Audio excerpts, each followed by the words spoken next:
Vous écoutez Pierre Nantel. Alors, on est mardi, c'est l'heure de la chronique sociologique avec Anne Plourde de l'IRIS. Bonjour, Anne. Bonjour, Monsieur Nantel. Bonjour. Dites-moi, donc, vous aussi, ça vous a fait sourciller pas mal de voir à quel point il y a une certaine... le mot contamination donne une couleur. Une proximité, disons, entre le pouvoir et le privé au niveau du ministère de la Santé.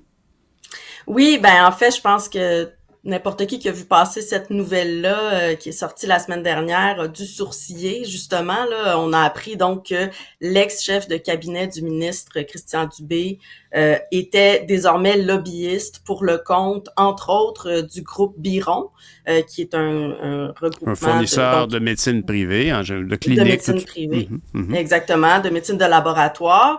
Et en même temps qu'on apprenait donc quelques mois après qu'on ait appris que Geneviève Biron, l'ex-PDG du groupe Biron, est désormais à la tête de l'Agence Santé Québec, qui est l'agence qui chapeaute l'ensemble du système de santé et de services sociaux publics au Québec. Donc, tout ça, ça fait beaucoup de proximité entre toutes sortes de gens qui se connaissent bien. Et à mon avis, ça soulève deux enjeux qui sont intéressants d'aller voir un peu plus en profondeur, c'est-à-dire d'une part, la place actuelle et passée du privé et des modes de gestion du privé dans notre système public de santé, d'une part, et d'autre part, l'influence, la capacité du milieu des affaires à avoir une influence sur le gouvernement, sur les décisions gouvernementales en général et en santé en particulier, parce que c'est un cas de figure où cette capacité d'influence-là, elle est mise en évidence, elle est très visible. C'est en quelque sorte la pointe de l'iceberg, mais quand on connaît un peu mieux le fonctionnement de notre société, des grandes structures qui gouvernent l'organisation de notre société, on se rend compte qu'en fait, cette capacité d'influence-là du milieu des affaires, elle est beaucoup plus profonde que les liens personnels qui peuvent unir certains dirigeants politiques et des dirigeants d'entreprise. Et Anne, ici, ce qui m'a frappé, moi, c'est qu'à la base, on peut concevoir que tout le monde a un passé. Quelqu'un peut avoir été professeur pendant des années, se retrouve en politique, il est au ministre de l'Éducation, puis il connaît un paquet de professeurs, qui connaît bien leur réalité, mais en même temps, peut-être qu'il y a un petit côté favoritisme qui pourrait envers la classe professorale.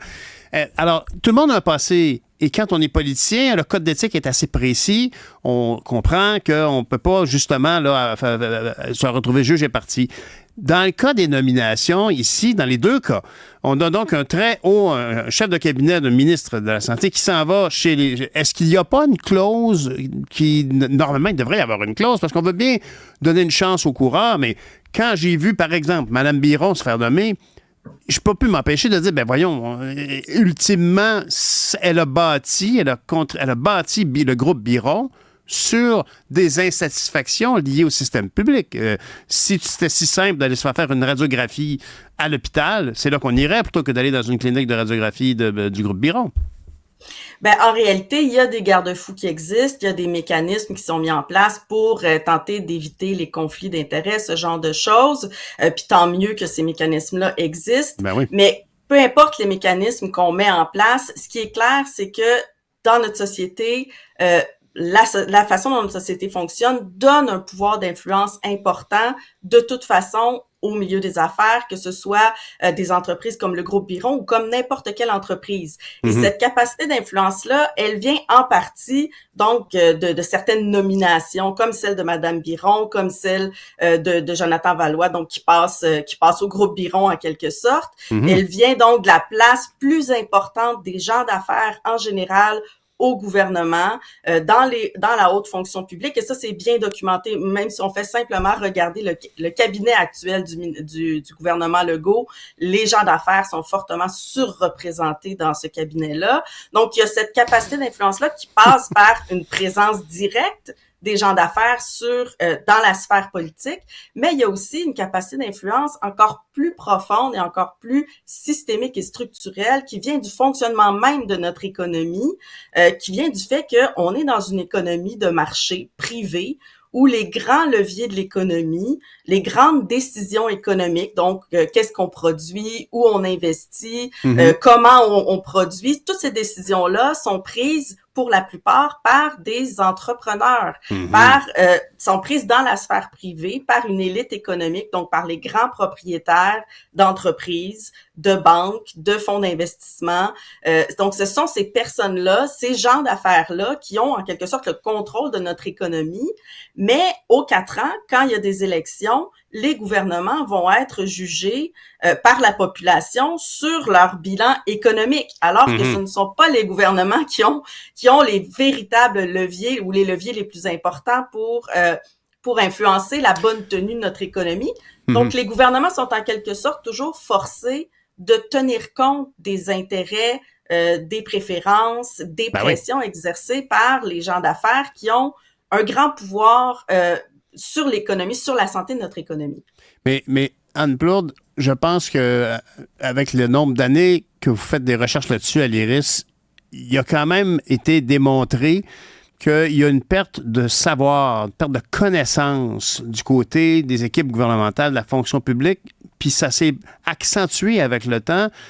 On me disait l'autre jour que, par exemple, quand vient le temps d'acheter, de choisir un contracteur pour refaire l'asphalte sur l'autoroute 20, l'expertise de pointe n'est plus chez l'acheteur, donc notre représentant du gouvernement, elle est uniquement chez les contracteurs. Fait qu'on peut s'en faire passer des vertes et des pas mûres. Monsieur Dubé, quand il a nommé Mme Biron, il voulait chercher, il cherchait l'expression, on l'a accepté, des top guns. Ben, des top guns, de toute évidence, sont peut-être bien top, mais ça se paye aussi beaucoup. Alors ici, il y avait comme cette notion que le privé fait toujours mieux que le public. Dans vos recherches, est-ce que ça s'avère vrai? En fait, en ce qui concerne en tout cas le secteur de la santé, les études sont très claires sur le fait que en réalité, c'est faux. Quand on a recours au privé, c'est généralement pas plus efficace, c'est généralement pas moins coûteux, c'est généralement pas efficace pour désengorger le public. Les études sont assez claires là-dessus. Et une chose qui est importante, sur laquelle il est important d'insister ici, c'est que le privé au Québec, là, on nous présente ça un peu comme quelque chose de nouveau. Puis c'est ça que le gouvernement met de l'avant dans son discours pour la nomination de Mme Biron, c'est de dire, si on veut avoir des résultats différents, on va devoir faire les choses différemment. On va apporter du sang neuf dans le secteur public. On va aller chercher des gens du privé qui vont venir appliquer les méthodes du privé dans le public parce que au public, ça ne fonctionne pas. Mais en réalité, ce qu'il faut savoir, c'est que ça fait très longtemps que les méthodes du privé sont appliquées dans le secteur public. On appelle ça la nouvelle gestion publique. Mais la nouvelle gestion publique, il n'y a plus rien de nouveau là-dedans. Là. Ça existe depuis le début des années 80. C'est appliqué au Québec depuis le début des années 80 et d'ailleurs ailleurs en Occident également. Et ça a donné des résultats catastrophiques. Et c'est ce qui explique en partie, en fait, les problèmes qu'on vit actuellement dans le système de santé. La nouvelle gestion publique, c'est prendre des méthodes du secteur privé, par exemple, minuter les interventions, traiter les patients à soigner comme des automobiles dans une usine de montage, pour essayer de rendre les choses plus efficaces. Mais là, on prend des méthodes qui ne s'appliquent pas du tout au secteur des services, ou des services en tout cas publics, pour les appliquer ici, et ça donne une dégradation de la qualité des services, ça donne une dégradation des conditions de travail également, ça fait fuir les employés du secteur de la santé, et ça donne finalement un système de santé public qui est en train de s'écrouler justement en bonne partie parce qu'on a importé les méthodes du privé et aussi parce qu'on privatise les services depuis déjà un bon moment. Vous parliez de la perte d'expertise là dans le secteur public, c'est vrai dans à peu près tous les ministères et ça c'est le résultat de la nouvelle gestion publique également. C'est vrai en santé. La nouvelle gestion publique, c'est une orientation des grands principes de gestion qui c'est des mouvements, c'est des courants internationaux. Ça, à l'extrême, on verra, mettons, Uber qui est débarqué dans différents États occidentaux pour dire, nous, on va défaire ça l'industrie du taxi, on va en faire notre banc de test, notre cheval de Troie. On va débarquer dans un paquet de pays, puis on va aller voir à quel point ils sont capables de protéger les permis de taxi un peu partout. Ça, c'est l'extrême de ça. C'est une tendance mondiale. On se rappellera de Mme Thatcher, qui, entre autres, avait eu quand même une grande influence. Mais en bout de ligne, le service n'est pas meilleur. Est-ce que, par exemple, ce qu'on vit actuellement sur la Côte-Nord, c'est pas un peu comme le chat qui, je sais pas si on dit un chat ou un chien qui court après sa queue, dans le sens que on dit on va arrêter de faire appel avec les agences, ça coûte trop cher, ça dévalorise le personnel en place. Là, on arrête les agences, on ferme 2 urgences. Puis là, on attend d'avoir une escouade mobile. Là, les syndicats s'amènent comme cette inefficacité chronique fait que les gens cherchent des solutions un peu partout. Mais ce que vous me dites, c'est que la solution, l'aspect, l'efficacité du privé, c'est pas une nouvelle approche. On est dans le spin médiatique, là. Ben oui, exactement. Puis en fait, le cas des agences de placement de privé de personnel, c'est un cas d'école pour démontrer les problèmes causés par la privatisation des services, par le recours au privé. On a eu recours aux agences de placement au départ pour réduire les coûts. C'était l'objectif, hein, au départ, et on les a utilisés surtout au départ également dans les services à domicile parce qu'on espérait pouvoir recourir à du personnel moins qualifié, moins bien payé, précarisé, pas syndiqué. Pas syndiqué, donc moins cher. Et pendant un certain temps, ça a fonctionné. Effectivement, ça coûtait moins cher de recourir aux agences privées de placement de personnel au début des années 2000, mais avec le temps, plus la dépendance du secteur public à l'égard des agences privées a augmenté, ben plus les coûts ont augmenté également parce que on est face à des entreprises privées qui fonctionnent comme n'importe quelle entreprise privée et qui vont tenter exactement d'augmenter leurs profits. Donc, ils vont augmenter leur prix autant que la demande le permet. On est dans la logique de marché, on est dans une logique d'offre et de demande. Et donc, le système public, plus sa dépendance augmente à l'égard des agences, plus les coûts augmente également. Bien sûr. Et on se retrouve dans une situation pendant la pandémie où les agences peuvent commencer à charger des 150 $ de l'heure pour ce qui ne reviendra pas dans les poches des employés. D'ailleurs, il faut toujours le rappeler quand même, l'employé gagne peut-être un pourcentage supérieur, mais jamais autant que l'agent en question collecte sa commission. En terminant, Mme Plourde, est-ce que si on essaie d'être constructif ici, là, Mme Biron est là, bon, que l'autre soit là pour représenter l'ancien chef de cabinet, M. Valois, soit chez Biron, pour moi, il n'y a pas de bonne nouvelle là-dedans. Pour moi, c'est bravo pour les gens de chez Biron.